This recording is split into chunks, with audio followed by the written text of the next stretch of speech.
माँ सीता और द्रौपदी के जीवन से जुड़ी कुछ समानताएं जानने के लिए वीडियो को लास्ट तक पूरा जरूर देखिए। माँ सीता और द्रौपदी के स्वभाव में बहुत अंतर है, लेकिन फिर भी उनके जीवन में बहुत सी समानताएं थी। यूं तो दोनों का जन्म अलग अलग युग में हुआ, लेकिन दोनों को लगभग समान चुनौतियों से गुजरना पड़ा। माँ सीता और द्रौपदी के कुछ मुख्य बातें। माँ सीता और महाभारत की नायिका द्रौपदी दोनों ने ही नहीं लिया था माँ के गर्भ से जन्म। दोनों राजघराने की बहू होने के बावजूद वनों में कष्टों से भरा जीवन व्यतीत किया। दोनों ही नारियों के चरित्र पर की गई थी शंका।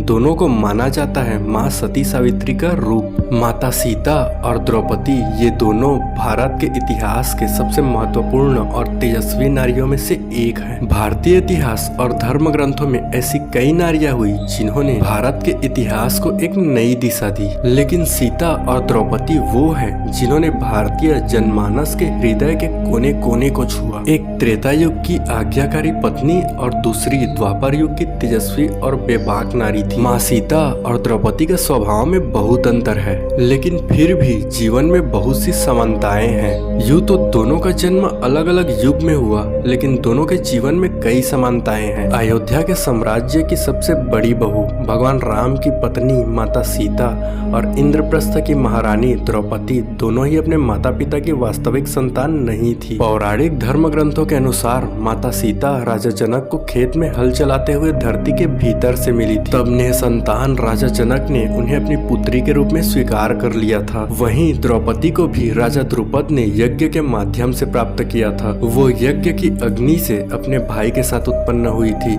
दोनों ही नारियों ने माँ के गर्भ से जन्म नहीं लिया था। दोनों ही नारियों के जीवन साथी स्वयंवर के बाद मिले, जहाँ रामायण में भगवान श्री राम को धनुष पर प्रत्यंचा चढ़ाना पड़ा था। वहीं महाभारत के नायक अर्जुन को द्रौपदी से विवाह करने के लिए धनुष बाण से मछली की आंख पर निशाना लगाना पड़ा। दोनों का हुआ वनवास काल के दौरान हरण। रामायण और महाभारत काल दोनों में ही नायिका अपने पत्नी के साथ वनवास जाती है। वनवास के दौरान माँ सीता का हरण हो जाता है। वहीं द्रौपदी के साथ भी ऐसी ही घटना घटित होती है। जयद्रथ उसका अपहरण कर लेता है, लेकिन पांडव जयद्रथ से द्रौपदी को बचा लेते हैं। राजघराने की बहू होने के बावजूद वन में किया जीवन व्यतीत। दोनों ही स्त्रियां अपने पिता के घर से विदा लेकर महान राजघराने की बहू बनी, लेकिन इसके बावजूद भी दोनों ने कष्टों से भरा वन में जीवन व्यतीत किया। दोनों नारियों के चरित्र पर की गई शंका। रामायण में जहां माता सीता को रावण के पास लगभग 2 वर्ष व्यतीत करने के बाद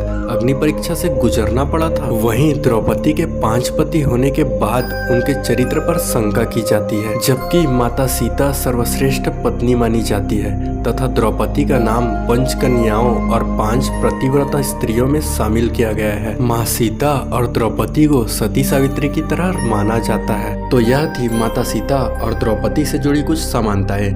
दोस्तों, अगर आपको वीडियो पसंद आया तो वीडियो को लाइक कर दें, साथ ही साथ चैनल पर नए हो तो चैनल को सब्सक्राइब करके बेल आइकन जरूर दबा दीजिए।